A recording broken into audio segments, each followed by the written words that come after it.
Hello and welcome back to part 2 of True Grit Down Under, a ThyGap special on the Border-Gavaskar Test Series 2021. My name is Bogus Noog and I'm joined by my co-host Being Broad. And like I mentioned, this is the part 2. So if you're listening to this first, make sure you catch up with the first part where we covered context surrounding the beginning of the test series and the Adelaide test itself. And then what happened after that, decoding the 36 all out. There's a lot of great stuff on there. And also remember that you can reach us on mindthygap@gmail.com. Follow us on our socials, Instagram @_ThyGap and Twitter @ThyGap, and let us know what you think.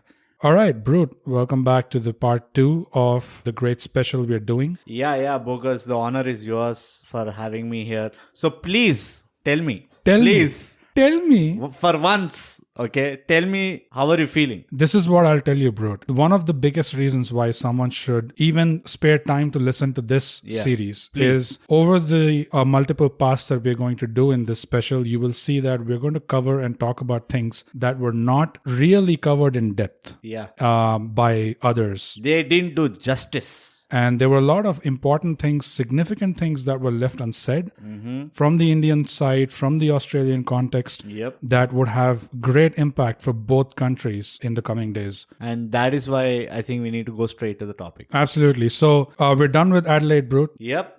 We decoded 36. We decoded 36. And we went a little forward also. We kind of went in a little deep. I think the last point that we discussed was what were the Australians thinking? Yeah, I mean, you brought up the point that, okay. Appreciate the point, first of all. It was a great point. Guys, if you want to hear the appreciation, go back to the part 1 where I definitely did appreciate this point. But the point itself was, it's well and good and natural to ask how India processed being all out for 36. But then you have to ask, how did Australia process that? That kind of a victory, a freak victory, which even they knew they won from behind after pretty much being... Why can't you use like proper sentences? What do you mean by one from behind? Because, India was ahead in terms of sessions. I know, won. but that behind thing, you don't have to be vulgar like that. No, they won. They came from the downside of advantage. Bro, let's give it proper credit. It was vulgar in all senses. I mean, your friends did not even want to discuss it with you after the test ended. So you can understand. Yeah, it was I mean, like, I don't know. It had a vulgar let's not effect. go back into it. Yeah. Okay, we've already said what we had to say. I've said enough about 36. I'm not speaking about 36 anymore. No, I don't want to hear the word 36 again. 36, the number 36. The number 36. Okay, it's not a word, first of all. If you write it in English, is not a word. However, it's a number, okay? So I'm not going back to 36, okay? 36 is out of the table. 36 is not the topic anymore. We're coming on to the Melbourne test, Boxing Day test, which is one of the biggest sporting events in Australia. Yes. And everyone's expecting that this is where Australia will start to roll over India. It's a fair expectation. Fair and reasonable expectation. Why? Not because of 36. No Mohammad Shami. Virat Kohli left home. Huge problems at the opening level. Both the openers didn't work for us. And we are having 2 debutants coming into the test. And also the momentum after winning the first test in a series. Yeah, momentum is your take. But yeah, momentum. So let's start off first by summarizing the Melbourne test as a whole. What stood out for you? So why don't you go ahead and give us that? The first thing that stood out for me is India was extremely lucky in losing the toss. Because I'm sure everybody going into the Melbourne test only remembered the Melbourne pitch which was played on last series. Which was like a dead rubber pitch, right? So that was the first thing. India were extremely lucky. They started riding their luck right from the toss. The second thing is horrible batting from Australia in the first innings. According to me, no starts. None of them settled. Steve Smith still not fired. Got out on a duck to make it worse. Well, let's go into detail a little bit later. Yeah, I'm just covering it up, right? But basically, the first innings, Australians played horrible cricket overall. Mohammad Siraj really impressed me in his first outing. Then comes, obviously, the most talked about point about that test match, Ajinkya Rahane's amazing century. Only ironically, he got out by a run out, which was a funny part. But what stood out for me all through the Melbourne test was the contribution of Ravindra Jadeja. A very gritty 50 in the first innings. Right. Picked some really crucial wickets. He got out a well-settled Matthew Wade in the second innings. It was around 40 or something. Got him out right after tea or lunch or something like that, which started the Australian collapse in the second innings, by the way. And again, typical Ravindra Jadeja Jadeja took some good catches. For his standard, it might be simple, but nevertheless. So on paper, he took some 2-3 catches. He picked about 3 wickets and he scored a very important 50 lower down the order. So that was a big highlight for me. The coming of age of Ravindra Jadeja as a true all-rounder, that test was a testimony for him. He, I think, put a lot of doubt to rest that were going around him, saying that, is he a consistent player? Can he deliver in all 3 departments consistently, or will he compromise on one department for the sake of other, etc., etc. And also as an add-on, I would also give a lot of credit to both the debutants. Shubman Gill, unbelievably smooth opening batting. He showed what an opening batsman should be playing like. And Mohammad Siraj, what a player. And from the Australian side, their bowling continued to be a worry for them. Their batting continued to be a worry for them. Their bowling continued to be a plus point for them. Worryingly for India, they seem to still have Pujara's number. They seem to still be able to get him out before he got settled in, even in this match. For me, how it looked like from the Australian side, I think they focused so much on Virat Kohli and Pujara because they were the guys who basically dismantled the Australian bowling attack the last series. Yeah. Right? Single-handedly. So I think they put a lot of onus on them, and in a way they didn't know who they were bowling to also. Prithvi Shaw, Mayank Agarwal, batsmen were coming in and going out. There was nobody who played consistently. So I think that is what was working in the favor of India. The new batsmen were kind of unsettling them, and the few edges that they were getting, the fielders were not doing a great job. Oh, by the way, Melbourne, the fielding of Australia was, oh my God, unlike Australian fielding. So all those things kind of created that result.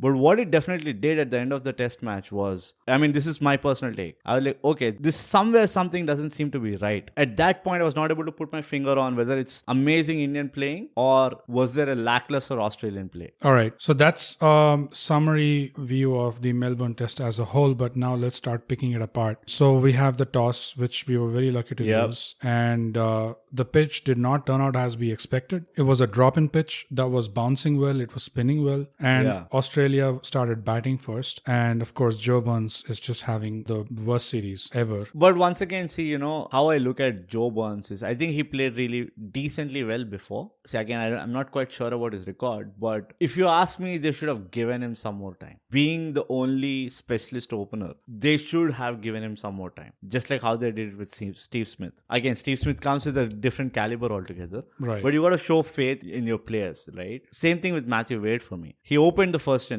Second innings, he comes down somewhere. They just didn't treat their players well overall. And I felt it was a lot of desperation in the Australian camp. There's a desperation to make something work. It was not even a desperation to win. Generally, that's the kind of desperation you see in the Australian camp, right? They're just like those hook and crook, just win the game kind of a player. Right. And this time around, it was just like they're just trying to be desperate for something to work. Just like one ploy or one strategy to fall in its place. And unfortunately for them, nothing was falling in the place. Now, I agree with you when it comes to showing patience for Matthew Wade, but Joe Burns really seemed out of place for some reason. The reason why I say that, if I can just justify it, Joe Burns got out like 4 innings, right? Yeah. 2 innings out of those 4 innings, he got out to a screamer of a ball. It was not like he threw his wicket away, especially the Melbourne second innings ball where he got out for Umesh Yadav. The ball which kind of pitched almost on middle stump and then it went over off stump. And also considering Umesh Yadav, how he was bowling up till that point in the series, you expect the ball to go down the leg side. But I think Umesh Yadav was kind of getting into his element right then. And he was getting the ball to move. And maybe also it was the Melbourne pitch. I don't know. But that's the only reason I would have given a benefit of doubt to Joe Burns and said, okay, fine. If you can navigate through those 5 or 6 tough balls that you will get, I think you have a chance to play a decent innings. So you got to make this work. I agree that in none of the wickets that Joe Burns got out to, he threw away his wicket. But at the same time, if you look at it from the other side, his wicket was being taken from him quite easily. No, it was not quite easily. Again, like I said, they're good balls. They're extremely good balls. They're good balls. You have to give credit to the bowlers. That's also. what I'm saying. Yeah. I'm giving credit to the bowlers. Yeah. But the fact is that these bowlers, with the skill they had, they didn't have to really wait too long to get him out. Mm-hmm. He was getting out. They were able to take his wickets. And that's the reason why I feel that it was not such a wrong call to take him out, because in the end he was replaced by Pucovski, who actually played pretty well. Pucovski should have been, I think he was injured and that's the reason he didn't play him earlier. But now that Pucovski, now that Pukova was not there, They should have as well continued with him. But okay, fine, fair enough. So what you had was Wade got a start, Travis Head got a start, Labuschagne got a start, but it just was not sticking. Like they were not able to stick. They didn't look settled. Yeah. You know, when you play about 40 odd balls, you look settled. You don't look like a guy who's still kind of trying to figure out how the pitch is playing. And credit to the bowlers again. Credit to the bowlers. Like, that's why I'm saying Bumrah, obviously, he's going through a purple patch, and I hope it continues. Siraj replacing Mohammad Shami did absolute justice to that replacement. Yeah. He bowled amazingly well. He might have given that one odd loose ball here and there, but hey, Umesh Yadav is a bigger culprit than Siraj, if you ask me. Umesh Yadav consistently gives that one loosener, one over pitch outside the off stump, or one going down the leg side. Yeah. You had Ashwin and Jadeja bowling really well. Yeah. Made the best use of the pitch, if you ask me. And which was the contrast on the other side, where Nathan Lyon playing his close to 100th test match and close to 400 odd wickets, Nathan Lyon was not able to do what these guys were doing. Yeah, the kind of adaptability that we saw from the Indian side, which is, this is a drop-in pitch, it is spinning and bouncing, and there is a bit of moisture. Let's get Ashwin on early. Yeah. You know, those kind of on-the-spot decisions were not visible from the Australians throughout Melbourne. I mean, they just didn't go for the jugular. Okay. You would have seen Australian team pouncing on these kind of situations. And on the hindsight, at the end of the test match, when I looked back and I was just trying to think that something was off. I just didn't, at that point, like I was telling, I didn't know what exactly was off. It was not like India played bad. Yeah. But it definitely looked like Australia played bad. They didn't cross 200. The second innings, they just touched like the 200 mark. Right. And in Melbourne, the first team batting is known to score that big heavy score and put pressure on the chasing team. Right? Yeah. That's how it plays out. But for some reason, Australia failed to do that. And that was the same case even in the first test, if you think of it. They really didn't score that big 300 or 400 as a team. Yeah, right? Exactly. And that's the reason why I still didn't feel, or I still didn't see the signs that we saw by the end of Gabba, which is something is off in this Australian team because of what had happened in Adelaide with their batting. Similar things were happening with their batting in Melbourne. Right. And in the second innings, it was only Cameron Green and the tail that really worked to get that total up to 200. Yeah. But otherwise, the premier batting lineup they bundled out for 100 runs, less than 100 runs. Failed even worse than the first innings. Yeah. And you call the first innings a collapse. Imagine what the second innings was. Both innings. Like both innings were batting collapses. 90 for 5 in the first innings. I think approximately around that score. Yeah. 90 for 6 in the second innings. Around 90. I'm not saying the exact 90. There and thereabouts. Yeah. Less than 100. At 100, there were 6 wickets. Yeah. Basically, right? Yes, there is a complaint that, hey, Tim Payne's decision was here and there. But that's a part of the game. Yeah. Like, if that is the case, then all the other batsmen got a lot more lice due to that fucking umpire's call shit.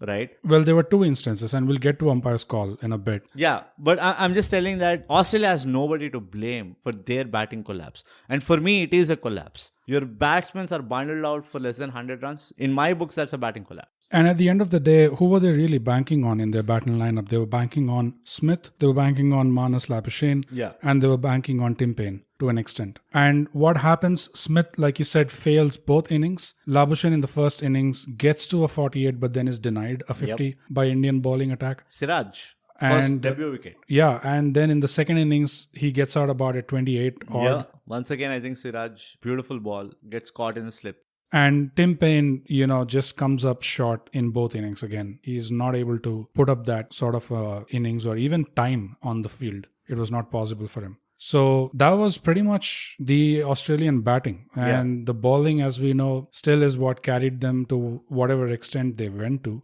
But India are now anticipating or waiting to see what the replacement of Prithvi Shaw looks like and how that translates to this series. Yeah. And then Shubman Gill walks in. Oh, sweet Lord. Tell me about Shubman Gill. This fellow, brute. Hear me, please, Bogus, please. Listen to me.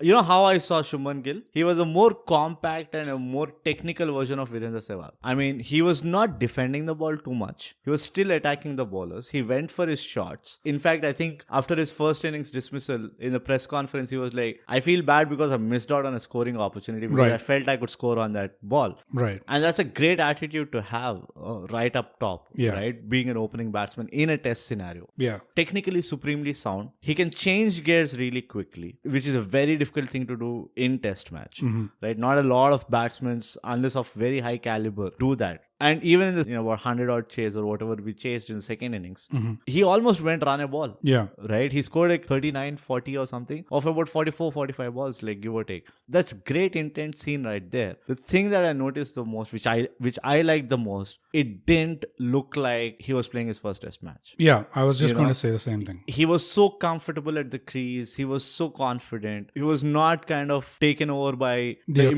occasion, right? He just was feeling so comfortable over there. And it was so pleasant to watch also. Oh, his pull is, by the way, like one of the beautiful, sweetest pull I've seen. Where it's not like a full-fledged like follow through and all. He kind of like jabs it a little. Yeah. And pulls it almost like wide of long on, which is like a really tough shot to play.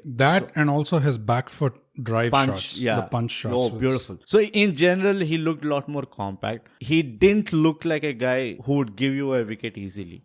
He didn't look 21. Yeah. I mean, there were a lot of things he didn't do, which were good for me. Yeah, I mean, just the body language completely unfazed by the occasion. And what we also have to factor in is that by all accounts, Melbourne as a ground is supposed to be one of the most intimidating grounds for a player to step into. Forget playing, just step into. It's a huge ground. It's a huge ground and it's an amphitheater kind of a feel to it. And it's a Boxing Day test match and you're beginning your test career in that situation against one of the best bowling attacks in the world. I mean, come on, it's a 90,000 capacity ground. And even with like limited audience, there were about 25-30,000 people watching the test match in the ground. That's like our Uppal Stadium's capacity or half of Uppal Stadium's capacity. So I mean, like just the reassured body language throughout. And it's not just his cricketing shots. And not just the fact that he was not throwing his wicket away for a young guy. It's also the body language and the maturity that he showed in how he was playing. Stable head. Especially for a team like Australia who pay a lot of attention and focus to that intimidation factor. What do you call that? Disintegration. Mental disintegration factor and all that. None of that seemed to be affecting this guy. This was a guy in his early 20s playing like he was 33 years old. And he was a tenured batsman. And that was just, the feeling as an Indian fan to watch that. It was like drinking water. It was like so safe. That's such a... the only time that I really got pissed off with him, I think it was Matthew Wade's wicket or something. So the ball goes up in the air. And there's Ravindra Jadeja. It's Matthew Wade. Of Ashwin. Ravindra Jadeja going for the catch. And Shubman Gill with his long legs tries to come close and almost... He dives and he collides with Jadeja. He almost... in the shoulder. Kind of collides he actually collides with him in the shoulder. But Jadeja Somebody should have gone up to Shubman Gill, held his collar and like, if there is Jadeja on that side of the field, you don't go to the ball. Like, you let Jadeja do what he's good at. I guess that was Jadeja. And I guess that was the only moment his youth kind of showed the exuberance. I mean, it's inexperience. Because Jadeja get them when they're young. Yeah. Right, when Jadeja is on the field, you give 40% of the field to him. Yeah. Even the ball shouldn't go there. That's what the batsmen are trying to do. Yeah. Like, don't send the ball towards Jadeja. Yeah, right? And the fact of the matter was that Jadeja had also claimed the catch, like before he was catching it. But Shubman Gill was just, I think the occasion got to him like, I'm going to get a catch. Like, he's my first catch. Wanted to catch the ball. Wanted to prove that he's like an athletic fielder and all. Yeah. And when it all came down to it, all things considered in the Melbourne test, the batting versus the bowling versus batting, etc. Yeah. The one differentiating factor in this test, of course, was Ajinkya Rahane and his century. Mm-hmm. So we need to address the elephant of the match. Yeah. Rahane's innings. I think Rahane was kind of dry on runs for a bit. Right. Surprisingly, he has the highest number of centuries from India in the World Series, Test World Series. Mm-hmm. I think he and Mayank Agarwal are the joint whatever. But having said that, he was kind of not look in his element. Mm-hmm. The other thing, from a match perspective, it was important for somebody, from the Indian batting to just stand up and say, you know what? We don't have to be worried about these bowlers. We can take them on. We will take our chances with them. Rahane showed his experience while playing and made sure he converted that into a big century. Right? Yeah, and we generally look to Pujara for that kind of Exactly. Yeah. Or impact. Yeah. We are all, we are all victims of over expectations from the same player. We were not even looking at Rahane. Yeah. To be very honest. I think if anybody says that, no, we were expecting Rahane to score a century, he is lying through his teeth. Yeah. Nobody was looking at Rahane to make the score. We were all looking at Pujara. We were all probably looking at a punt to come and score a quick fire 18 or whatever. And the fact that he rode his luck on it a little bit as well. Australians dropped him, gave him chances. Probably. He made complete use of that opportunity. Maybe that also plays a lot in the batsman's, right? When the batsman nicks that one ball and by the time he realizes the catch is dropped, the batsman might go back and like, it's my day. Yeah. You know what? I'm going to go for that extra shots that I would otherwise not go. Now imagine if they give you a couple more chances. Yeah, and for all it cares, like they gave like 3 chances. Oh, I'm the Marnus Labuschagne of the day. Especially the Travis Head. That was the worst drop I've seen. Unbelievable. I don't know how he managed to drop that. Rahane literally started, almost he was kind of like walking away to the pavilion when he saw the ball loop like that. I don't even know if you can say he dropped it because the ball literally bounced out of his hands. Yeah, or maybe it was Jadeja. Like Jadeja was like, bitch, get out of the hands. Like you are only going to be caught by me. So it was Jadeja's voodoo. Because Jadeja was the non-striker, if you remember. Yeah, right? yeah. So Jadeja was like, no, baby. Speaking of factors why the Rahane's century was important, you mentioned one of them, where you also mentioned that no one was really looking at Rahane, which I completely agree with. But the second factor why Rahane was being looked at, not because of expectation out of his batting, but they got bundled in Adelaide for 36. Mm-hmm. Virat Kohli is leaving. Yeah. Rahane is going to be captain. This is his first captaincy in the series. And how is that going to pan out for the team? Yeah. What is he going to do? How is he going to react to the situation? Or just register his presence as a captain? How will he earn respect of his team? And in such a situation, he comes around and he makes a century, which is not only just any other century, it was the match-winning century. Would you say that? This is something that is going in my head. I'm sorry to cut you off, but you deserve to be. I felt it was more of a bowler's win, more than Rahane's century. Say if Rahane scored a 70, we would have been like, 30 runs less? And they got bundled out for 200 in the second innings. And we had to score 90 runs? 75, 90 runs, right? Give or take. So if Rahane scored only 70, didn't get that century, and say that catch was taken by Travis Head, we would have had an extra 30-run lead. So we had to score 120, right? So we would have still won the match because we won by 8 wickets, right? So even if we had 30 more to score from that point, we would have probably won that match still. I mean, from my perspective, the difference is not just purely mathematical. I'll also factor in the psychological impact of a test century on Australian soil against an attack where they made 50s with great difficulty in that Melbourne test. Forget about even getting close to a century. If anyone was getting to a 50, it was a big deal for them. And you have not just an Indian batsman making a century, but the captain, the new stand-in captain, is making a century. Yeah, from a team's perspective, it makes sense. But which team are we talking about? Because from India. Also Australia. No, correct. But let's start with India. The team already had Rahane's respect. Why? The way he set the fielding. Right. How he managed his bowlers. He didn't give a lot of overs to Umesh Yadav. He didn't give a lot of overs to Jadeja. He was clear that Bumrah will pick my wickets, Ashwin will pick my wickets, and the rest of the wickets, whatever are left, will be among these 3. Right. So it looked like he had a clear game plan. Yeah. And it also looked like the team accepted that game plan. From the Australian standpoint, they already had a collapse. Again, this is on the hindsight, right? They're already not looking in their element. Though they had that miraculous win in Adelaide. So even if that 30-40 runs were there, I agree that, a century would make a lot of difference, correct? But there were still 2 more matches to go and neither did they score a century. Not only that, none of them looked like scoring a century. Yeah. The only guy who could have given them a century was Steve Smith before the start of the series. Labuschagne was a distant second. Yeah. But in reality, what happened up till that point, Steve Smith didn't even cross double digits, single digits. Labuschagne was getting out in 40s. Though he was looking a little settled or probably a little more fluid, he just couldn't cross that 50 mark. So in that way, if I look at it, you're not losing too much, but crediting that century to be the winning century, I have my thoughts on that. I am saying more than the century, what won us the match was the bowlers taking 20 wickets. No, but I think that was the difference in terms of not just score, but also just the psychological impact, because it's not like their bowling was any bad. They were taking our wickets as well. Barring a few batsmen, a couple of batsmen that stood up and played well, Gill, Jadeja, Rahane, Who else in Pujara Melbourne? scored 30 odd runs. Yeah, 38. But that's getting equalized by another Australian batsman's contribution. Yeah, which is another point. All it takes is that one or two batsmen to score more. Even if you see the rest of the series, there was only Smith and Labuschagne who actually performed. No, let's not go to the rest of the series. Okay. If we look at everything on both sides, they were kind of equalizing themselves. It's not like India was making a huge lead over an Australian collapse. Correct. So ultimately, yes, the bowlers were the change factor, but their bowling was also not that bad. Which is fair. In Melbourne. But still, the pitch played its part, right? Yeah. So again, what was the weak link in their bowling? So Nathan Lyon? Yeah. Lyon, our spinners did a great job. Yeah. They really used the pitch well. Cummins bowled well, Stark bowled well, Hazelwood bowled well. No taking away from that.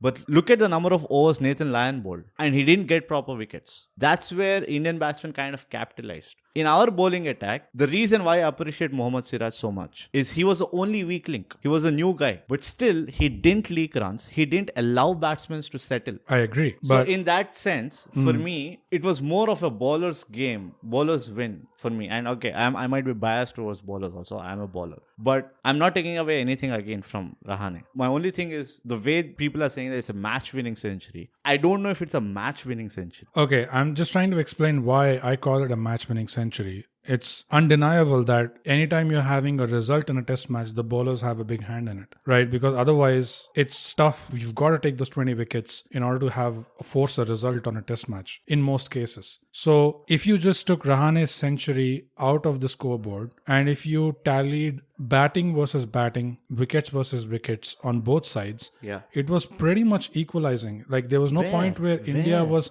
really pushing the margin so far ahead of Australia that it was a given. I agree that Indian bowling was better than Australian bowling. Yeah. But it was not like their bowling was so far behind. It was just Lyon who was the weak link. So my point is this. If you had to take away Rahane's century, would you take away all the 100 runs or would you take some part of the 100 runs? Some part of the 100. So how many runs would you give Rahane? In order to equalize it with Australia, somewhere 20-30 odd. Come on. I would have given him at least a 50-60 runs to equalize it. 50, 60... Say 40 runs. Okay, but even by that logic, if you say 60 runs are remaining, it's not just 60 runs that are remaining, but how much time he played for those. Fair enough. And how many balls he played. Absolutely fair enough. That also has an impact, right? Absolutely fair enough. But look at this. They had a 70-run lead still. They scored about 330 odd runs in the first innings. In Melbourne? Yeah. We scored 300 in Melbourne. Oh, you're saying we. I said you. India. Okay. We means this is not you and me. No, you said they. So I thought you were talking about Australia. No, I said we. Okay. India still scored. So they were still around like upper side of the 200s.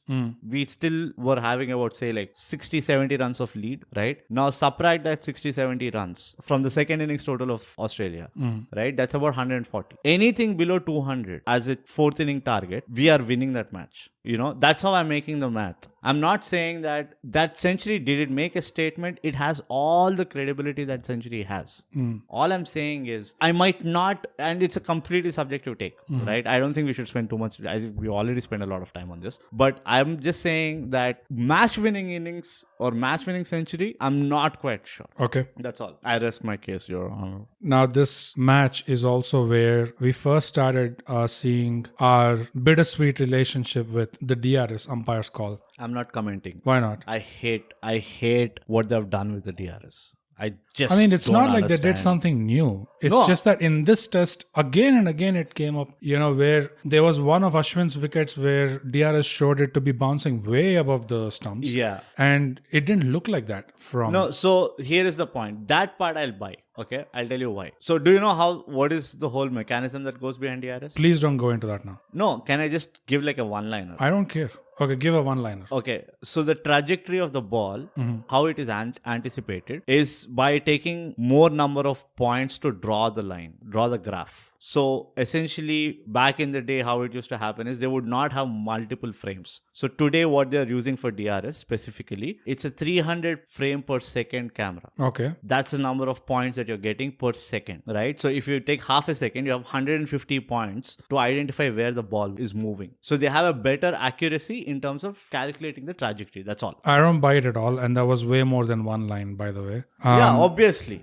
Because... there was no full stop in that line. It was way more than a line.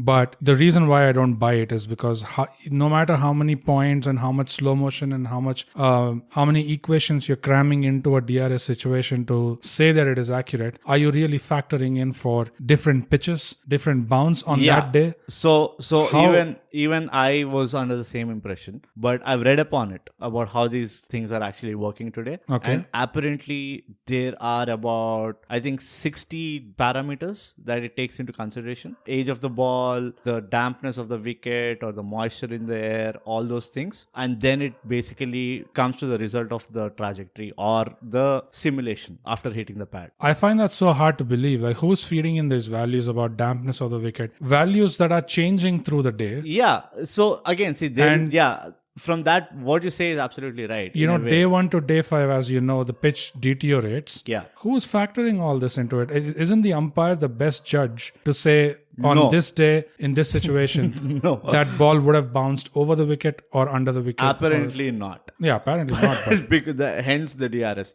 The thing is, I don't know. Like I said, I don't have a problem with the trajectory. This game is of ifs and buts. So I would give that benefit of doubt to the DRS. Okay, because I don't have another option. What I definitely do have a problem is if the DRS is predicting that, the ball will hit the wicket. Okay, right? Even if it just nicks the wicket, technically it's out. It should be. It should be. Yeah, because that's enough for the bail to fall. Anything more than 40% of the ball hitting the wicket, you should give it out. I don't know what is this 50% concept. You don't need half of the ball to hit the wicket for the bail to fall. Yeah. Especially with the LBW. And we saw that in Melbourne itself. On in two Melbourne, occasions. With Steve Smith and with Hazelwood.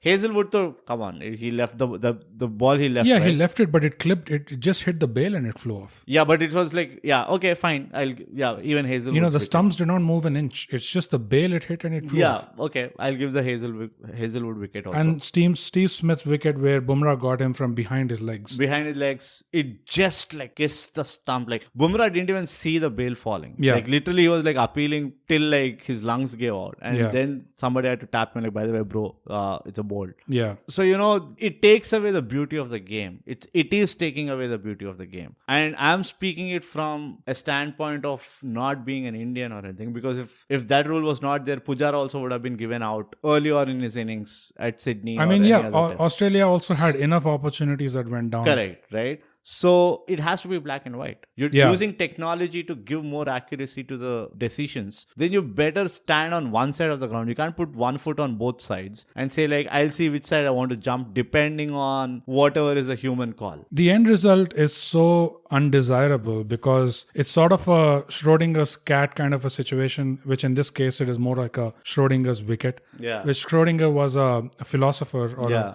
the cat on the wall, right? Schrodinger's cat basically was there's a cat in a box, and until you open the box and see it, you don't know if the cat is alive or dead, right? So you're not able to predict it without opening the box, right? So when you open it, the cat could be dead or could be alive. So what kind of how do you follow such psychopaths? If you're looking at the box closed, how can you confidently predict that the cat is alive or dead? And this is exactly the same. It's out if the umpire raises his finger.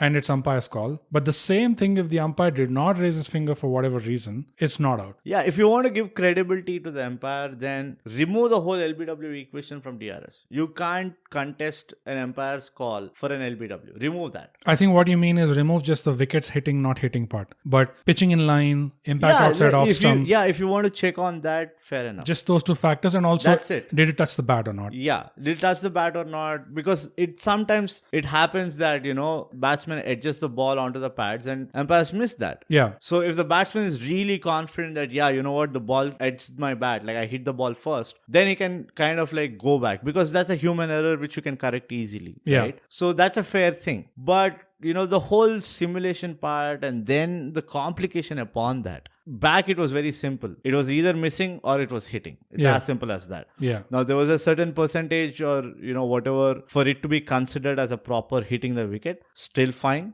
I don't have a problem with that. But I can probably debate on how much of the ball should hit the wicket for the bail to fall. It shouldn't be 50%. Probably 30% is enough. You got to give it hitting the wickets. Right. So, till that point, I'm fine. The ball hits the wicket enough and still you are saying that, hey, but the umpire thought, it's So you have to figure out those nitty-gritties. It makes the umpire look so bad. And you know what is happening? What I feel is happening is, as professional as these international umpires are, when they see it on the big screen and they're like, I should have given it out maybe. And how much influence does that have on the next decision? On the next decision. It's so many times it happened that they gave a similar decision, a completely different, a similar appeal, a completely different decision. And we saw the exact scenario that you described play out in this series, but we'll get to that in the next test when it happens. Yeah. It's a ThyGap exclusive, guys. ThyGap has solved the umpire's call question in specific. It's very simple. For an LB appeal, you have those 3 parameters that you check. Hitting in line. Pitching in line, hitting in line. And whether it nicked the bat or... So just remove the third aspect and go with the umpire. If the umpire says it's out, check the first 2 and then check if it hit the bat or not. And that's it. You're good to go. Yeah, absolutely. You're welcome, cricket. We are raising petition, so please everybody sign. Now, one of the special moments for me, a guy who likes to follow the story or chase the human element in a test series like this, that started giving the indication of a changed Indian side or, just different noise. Just the feeling that there's something special going on here. There's something different going on here, which is in the second innings. Umesh Yadav walks out. And what makes it even more disappointing is because the kind of wicket he gets the rhythm. I mean, the kind of, the way he got Joe Burns out, that ball that he bowled to get Joe Burns out, Joe Burns might call it the ball of the series. Yeah, it is the ball of the series for Joe Burns. For Joe Burns. But otherwise also, I think it was a ball of the series. It was one amazing. It was a poetic ball. I mean, the only other instance where I saw such a ball being bowled was from another similar bowler called Ajit Agarkar. In a one-day match, he bowls it against Callis in South Africa, if I'm not. The ball pitches on the middle stump, clips the off stump. That's all it does. That's the only amount of movement it does. And Callis literally kind of like raises his eyebrow as soon as he plays the shot. He knows he got out. And he's just like, that was a great ball. And absolutely. For a guy like Callis to say that, unplayable deliveries. Yeah. And Umesh Yadav's governing planets just happened to align in the perfect position. And he got that one channel ball where he kind of looked like an Australian bowler for the first time. But for him to walk out just after showing that kind of a delivery, I think he put in too much into that one delivery. Maybe like all the juices of the body were used for that one delivery. And this kicks off a trend for India where anytime we think we're going to go in with 5 bowlers, the powers that be, nature as it is, says, sorry, that's not according to the script. Ain't gonna happen. It's only 4 for you. That's your quota. So one has to die. One has to be sacrificed at the altar for you to win the series, basically. And so Umesh Yadav walks out. But then the special moment. What do the rest of these guys do? I think more than the rest of... First of all, big credit to Bharat Arun for the way he, I think, handled the troops. In this case, the bowlers. And the other big credit, now that I know a lot of the story that is happening that happened in the background. Bumrah, again, not a very old guy, not a heavily experienced guy. He's got like 17 tests, that's it. Actually coming out and telling everyone, saying that, hey guys, okay, forget about what we don't have. I think this is the same story that you are referring to. Exactly the same, And telling a bunch of guys like Mohammad Siraj, Ravindra Jadeja, Ashwin that, hey, you know what? We're going to share the load. Yeah. We're going to do it together. Yeah. Let's help each other. Which is exactly what the Australian bowlers probably should have done after the first test. I was just going to get to that. But before we get to that, I just wanted to say Bumrah again, the maturity that he shows, deceptive. Just like Shubman Gill. Yeah, he doesn't look like that mature guy, right? He just looks like that guy who's... Like on paper, this guy is young. Yeah. He doesn't have a lot of test matches. Yeah. But for him to come out and show the kind of a maturity, and maybe it's not just him, maybe all of the guys decided this together. But now to the more important point that you said, which is throughout that match, ever since Umesh Yadav walked out, body language you saw in the bowlers. Every time a bowler was walking back to his mark, you had another bowler with arms on this guy's shoulder, talking to him. I mean, they could just be shooting the shit. It's not like every ball in a test match, they're going to be plotting and strategizing. Just stood by each other. But just standing by each other and giving each other that company. And you could see that camaraderie between these bowlers. Just 4 guys on the field. Even though the team is gelling well, these guys have formed a mini unit or a group of themselves. Microculture. That's very important, right? But did you see that in Australia? I didn't, obviously. That's an obvious answer. Don't ask me dumb questions like this. No, it was hard enough for to everybody to see that, which is what I'm saying, right? There was something missing. I just didn't know at that point what was wrong. You know, there was so much happening, right? That you were like, okay, you miss out on all these things. But once everything was over and then you look back and then you see like, okay, oh, maybe this is what, wasn't there in the Australian outfit. Yeah, and forget about microculture. As a team itself, it was hard to see Australia behaving like the Australia. Yeah, I mean, I don't know how much to blame the bowlers. See, in Australian scenario, all of them were supremely experienced guys. Yep. They were at the top of their form. Did they need more motivation was the question. The second thing is, which is an unanswered question even now, is were they allowed to do what they want to do? That becomes a bigger and bigger question as we go. So there were so many things in the Australian side. Now when we look back, on the hindsight, there are skeletons out of the closet. Yeah. The thing that I would have wanted to do is, like after the 36, being the Australian coach, I would have sat down with my bowlers and I would have said like, guys, see, great job, but forget about it. It's not happening again. Let's get to reality, right? We were lucky and this time we were on the right side. But things that are going to change. So we better be prepared. I want you guys to go back to your rooms, take a day or two off, come back with at least 4 names that you will take responsibility to get them out. And we will go into depth into what exactly was probably going on in that Australian dressing room in the episodes to come. Yeah. But you also were saying that you thought Jadeja was the X-factor player in Melbourne. Absolutely. So elaborate on that a little bit. See, the first innings, when he scored that 50, you mentioned one of the point that scoring a 50 for Australian batsmen was so tough. Yeah. Hence, the century is so important. And you also mentioned upon the point, if it was not a century, still it was a valuable innings because of the amount of balls he played, right? From Rahane's perspective. Look at the number of balls Jadeja played. It was a very unnatural innings. Though it was unnatural for a Jadeja to play a knock like that, like 130 odd balls for 50 runs or whatever. Right. He still looked comfortable. Yeah. He was not baffled. He looked like he finally matured as a batsman. And I think this doesn't come down to this one innings. This kind of a behavior I've been seeing him in Jadeja since that semi-finals with New Zealand. And ever since, you see Jadeja, kind of doing justice to his batting skills, which always were there, but according to me, they didn't materialize. And I am a firm believer that talent is fine, but what matters is application at the end of the day. Yeah. Right? Which was a similar problem I was having with Yuvraj Singh back in the day. Enormous talent, just didn't apply himself in the test arena, where he would have been such a beautiful batsman. And Jadeja, it was a similar pattern that you were seeing. But now, you see the way he dealt the short pitch ball. You see the way he dealt with those outcutters for him, which is the in-cutters for the right-handed bowlers.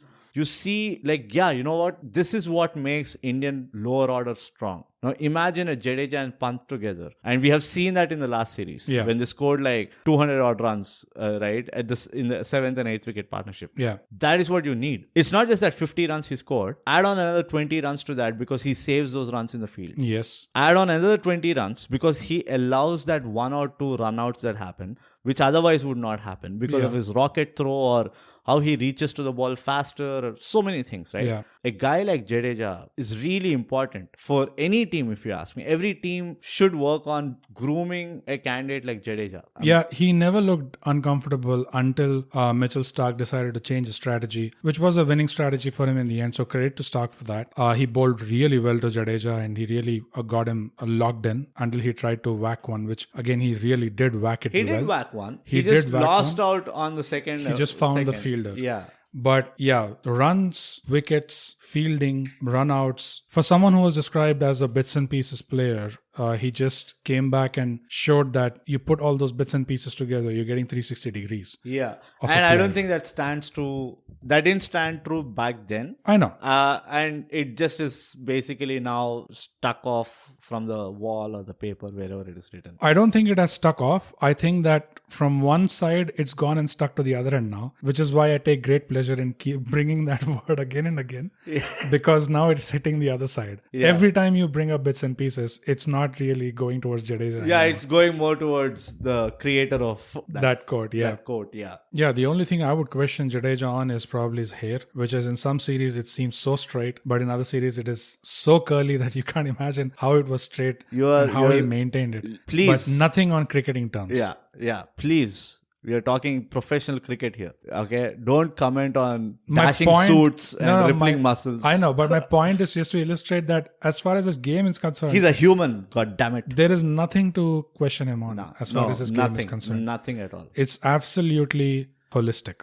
Now, Brute, we came to the end of the Melbourne test. It was incredible to see India equalize the series in the second match itself. Yeah. And in the first part of our special, we talked about what was going on outside the cricketing world, what kind of commentary, what kind of predictions were being made during the Adelaide test, just in the aftermath of the Adelaide test. But that sort of seemed to change. The tables have turned. After Melbourne ended. The tables have turned. I'll tell you how they've turned. Now, Australia is looking weak from a batting perspective, which technically India was after the end of first test. Yeah. Without Virat Kohli and the whole gamut, right? Yeah. Now what has happened? We found a formidable opener in Shubman Gill. Ajinkya Rahane is back to runs. Your lower order is kind of power-packed with Pant and Jadeja. And by the way, don't forget, Pant did score a bunch of runs. He scored about 28 runs and pretty confident runs. He didn't scrape them through. He scored some good scoring shots and he scored those 28 odd runs, right? And the biggest impact of his runs, especially, was the way he got them. You could see the Australian body language change. Even though the number itself was small, the way he got them. Yeah, it's the same thing what Rahane did later on, right? Yeah. So Pant is, again, he's the X factor. He's the true definition of X factor, right? Yeah. And Rohit Sharma is coming back. Rohit Sharma is coming back. Yeah. Has just landed. So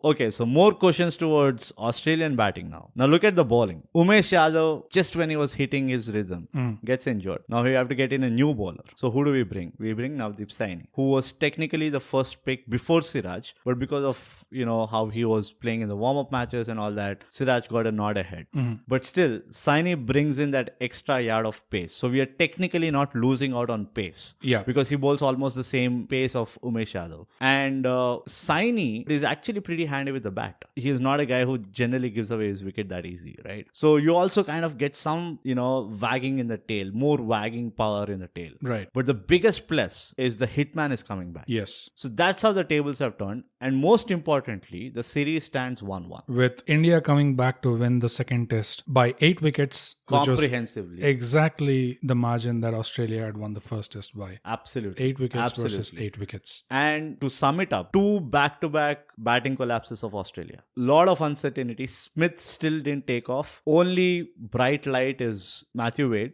The problem of India is now the problem of Australia. They don't know who to open with. Yeah. And the lower order still seems to be pretty weak. Yeah. And we're going into Sydney, which is famously a favorite ground of Steve Smith, but also a ground where Rohit Sharma loves to play. And a lot of other great things happen in the Sydney test. Absolutely. Which we will cover in part 3 of True Grit Down Under, a ThyGap special on the Border-Gavaskar series 2021. Please join us for the next episode of this special, the continuation of the series. And so before we sign off, what do we always say, bro? ThyGap, subscribe. And share. And share, guys. Because we make everybody look good. Yeah, come around for part 3. Hey, thanks for listening. You can follow this podcast on Spotify to get notified of new episodes every Thursday. We're also on Apple Podcasts for those of you who have partaken in the forbidden fruit. If you liked what you heard, leave us a 5-star rating and a comment. Say anything like the quick brown fox jumped over the lazy dog. A rating and a comment really helps us out. It's free, and I'm told that's a great price. But enough about us, huh? Tell us about yourself. Leave us a comment. Our Twitter is @ThyGap and we are _ThyGap on Instagram.